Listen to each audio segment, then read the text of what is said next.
Ang channel na ito ay binuo upang maghatid ng mga anime, manga, at manhwa recap na isinalin sa Pilipinong wika.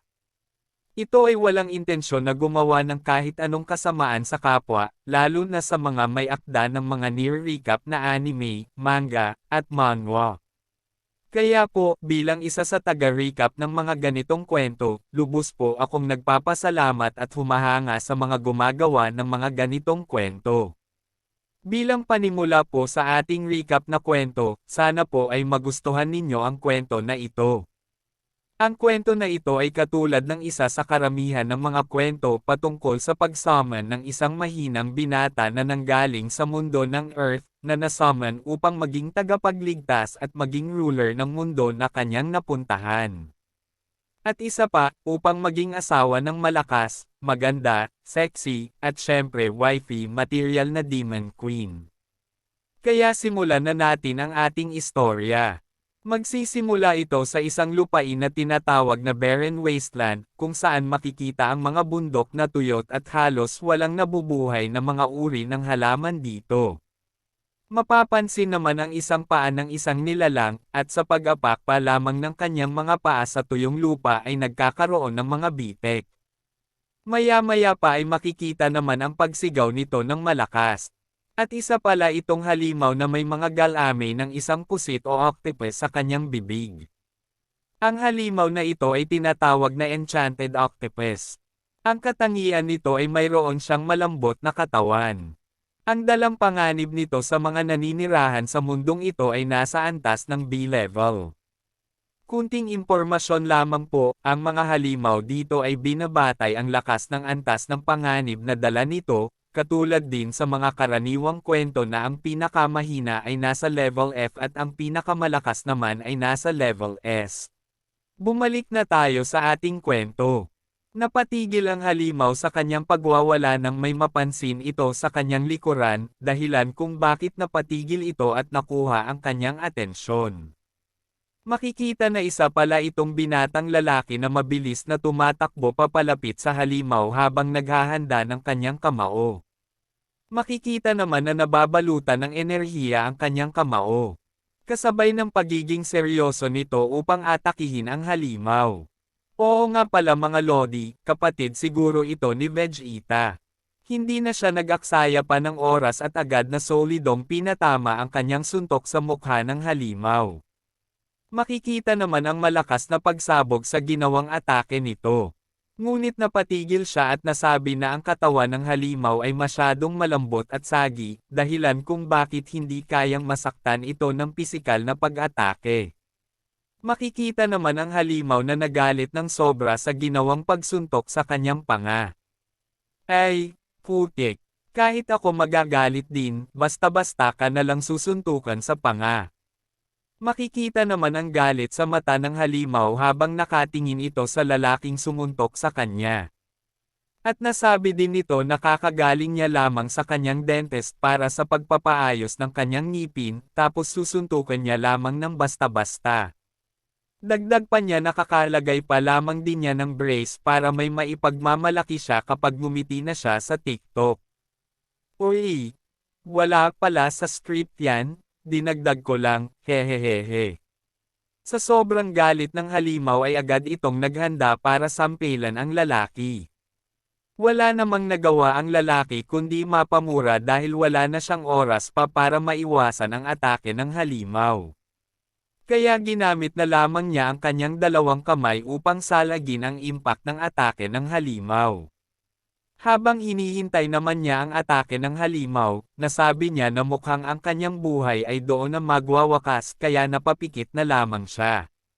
Ngunit bago pa tumama ang atake ng halimaw, makikita na nagkahiwa-hiwalay sa maraming piraso ang galame ng halimaw. Makikita nga ang pagdating ng isang babae at ito rin ang dahilan ng pagkahiwa-hiwalay ng galame ng halimaw. Sinabi naman ng babae na maganda na umatras muna sila. Agad na sumang-ayon ang lalaki, kasabay na nagpasalamat ito sa pagkakaligtas sa kanya. Makikita naman ang pagtataka ng halimaw kung bakit mabilis na naputol ang kanyang braso, gayong kikapolines pa lamang ng kanyang kuko kahapon. Ngunit mabilis din na naghilom at unti-unting nabubuo ulit ang galami nito. Makikita ang pansamantalang pag-atres ng dalawa. Nasabi din ng kapatid ni Vegeta na ang lahat ng kanilang mga ginawang atake ay hindi gumagana sa kalaban nila ngayon. Makikita naman na may isang nilalang ang gumuguhit ng mahika sa lupa gamit ang sandata na sibat. Makikita na isang kadena ang naguhit nito. At nang matapos siya sa kanyang ginawa, sinabi niya na kung ang pisikal na atake ay hindi tumatalab sa halimaw, maaari nilang subukan ang kanyang inihanda. Mukhang ito siguro ang bida natin sa kwento. Napalingon naman ang lalaki kanina, kasabay ng sinabi na dumating na ang oras na nagkita na naman sila muli. Dagdag pa niya na matagal na panahon na din noong huli nilang pagkikita. Agad naman na pinatigil ng babae ang kasamahan niyang lalaki, kasabay ng tumingin ito ng masama sa dumating na lalaki. Makikita naman ang lalaki na naghanda na para atakihin ng kanyang inihanda ang halimaw. Agad niyang inihanda ang kanyang sandata. Kasabay ng paggamit ng kanyang kapangyarihan na God's Empowerment. Makikita ang pagliliwanag ng dilaw na enerhiya, kasabay nito ang paglabas ng mga kadena. Ito ang 9th layer chain. Mabilis itong tumungo sa halimaw at mabilis din itong pinaluputan ang buong katawan ng halimaw. Dahilan na hindi ito makagalaw at mapasigaw dahil sa higpit ng pagkakatali sa kanya ng kadena. Ngunit ang lalaki naman ay hindi pa natapos sa ginawa niya. Sinundan pa niya ito ng isa pang atake kung saan makikita na naglabas ng kidlat ang sandata nito. Mabilis din niyang pinadaloy ito sa kadena na nakapulupot sa halimaw. Makikita na nabalutan ng kuryente ang buong katawan ng halimaw at mas lalo pa itong napasigaw sa sakit. Naging seryoso naman ang halimaw habang iniinda ang sakit, kaya agad nitong winasak ang mga kadena na nakapulupot sa kanya. Makikita ang sunog nitong katawan, kasabay ng biglang pagtamba nito. Makikita naman ang dalawa na masaya matapos napaslang ang halimaw. Nasabi pa nito na sa wakas, namatay din ito, at mukhang ang wasteland na tuyot ay magkakaroon na ng mga mabubuhay na living organisms doon kapag ang katawan nito ay nabulok sa lugar na yun. Dagdag pa niya, mukhang hindi naman B-level ang panganib na dala ng halimaw. Ang ating bida naman, matapos maramdaman na may maling nangyayari, ay agad na inutusan ang dalawa na lumayo sila sa bangkay ng halimaw. Makikita nga ang pulang kristal na nasa tiyan nito na bigla na lamang nagliwanag na umabot pa sa kalangitan. Maya-maya pa ay nagsimula ng mapunit ang tiyan ng halimaw, dahilan ng paglabas ng isa pang halimaw mula sa Enchanted Octopus. Ang halimaw na ito ay isang fatal demon of consumption. Ito ay nabibilang sa hanay ng mga parasitiko at ang level ng panganib na dala nito ay nasa level S. Maya-maya pa, tumingin ng nakakatakot ang halimaw sa tatlo. Naghanda naman ang tatlo sa maaaring gawin ng halimaw. Hindi nga nagkamali ang tatlo at makikita ang paghahanda ng halimaw ng malakas na atake. Ngunit dahil sa bagong silang pa lamang ang halimaw na ito, ang inihanda nitong atake ay napunta sa ibang direksyon. Makikita naman ang malawak na pinsalang na idulot ng atake nito, na kahit ang mga bundok na natama ng atake ay nabutas. Makikita naman ang takot sa mukha ng lalaki at nasabi din niya na sa simpleng atake lamang ng bagong silang na halimaw, malapit nang mawasak ang buong lugar kung nasaan sila. Napatigil naman siya nang may mapansin sa himpapawid at makikita ang malaking pakpak nito na humaharang sa sinag ng araw. Maging ang halimaw ay napansin ito. Makikita naman ang isang malaking halimaw na may malaking pakpak. Ang ating bida naman ay agad na sinabi sa kanyang mga kasama na lumapit sila sa kanya. Dagdag pa niya sa seryusong mukha na may isang nilalang ang nakakatakot na paparating sa kanila. Ang halimaw naman ay agad na nag-ipon ng kanyang enerhiya. At nang matapos na niya ito ay agad naman nitong pinakawalan patungo sa kaka-rating pa lamang na halimaw.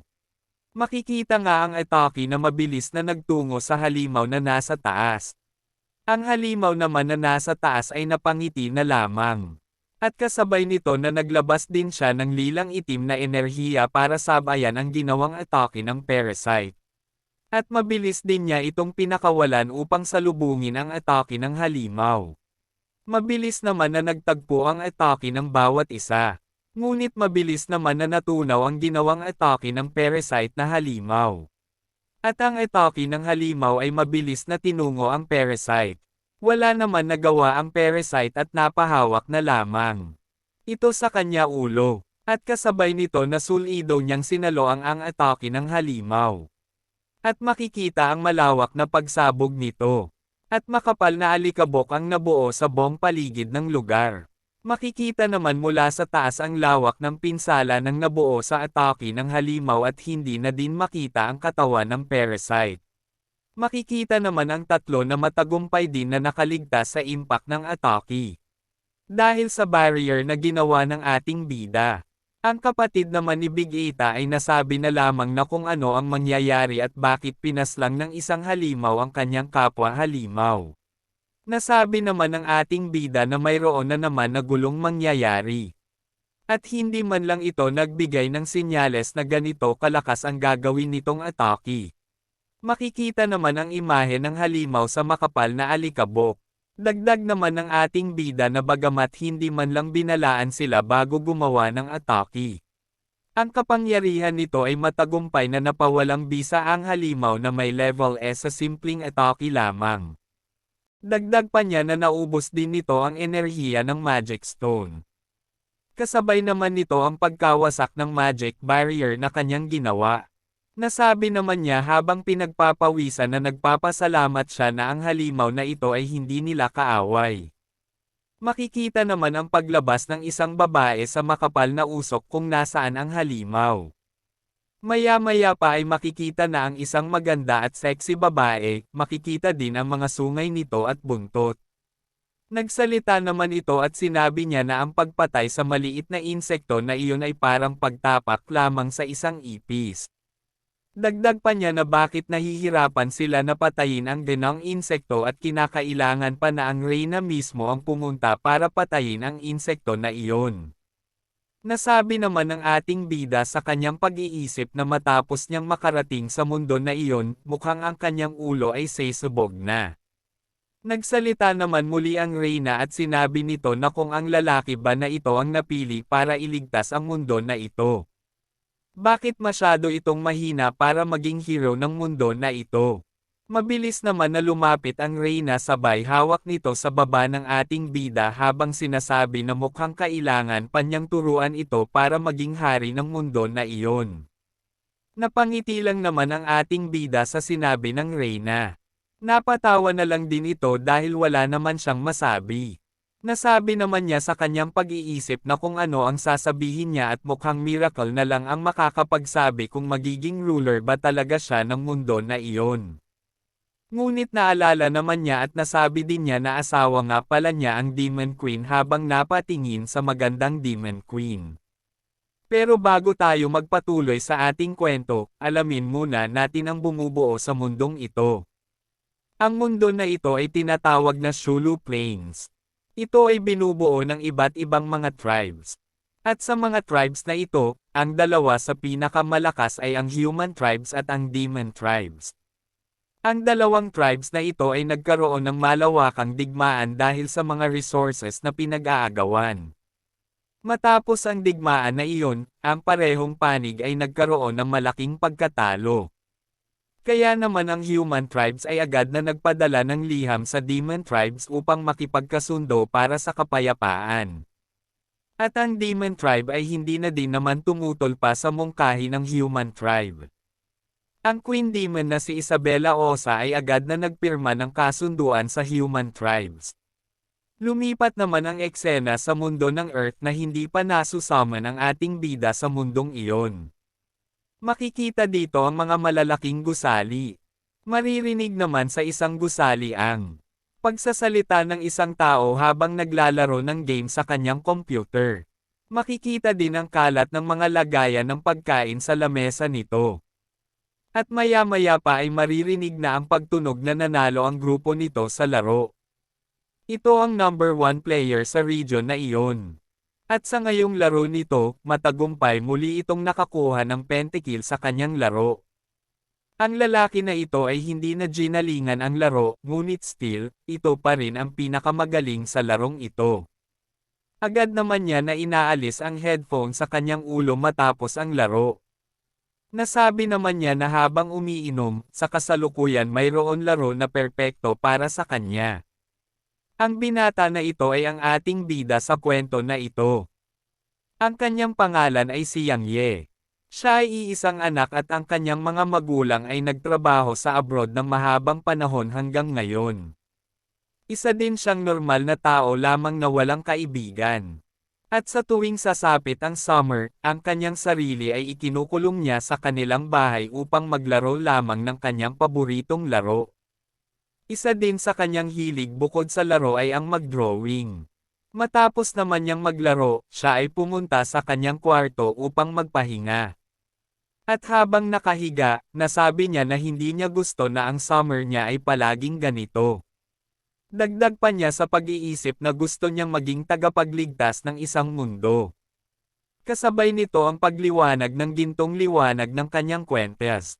Ngunit ito ay hindi niya napansin dahil na rin sa kanyang mga iniisip.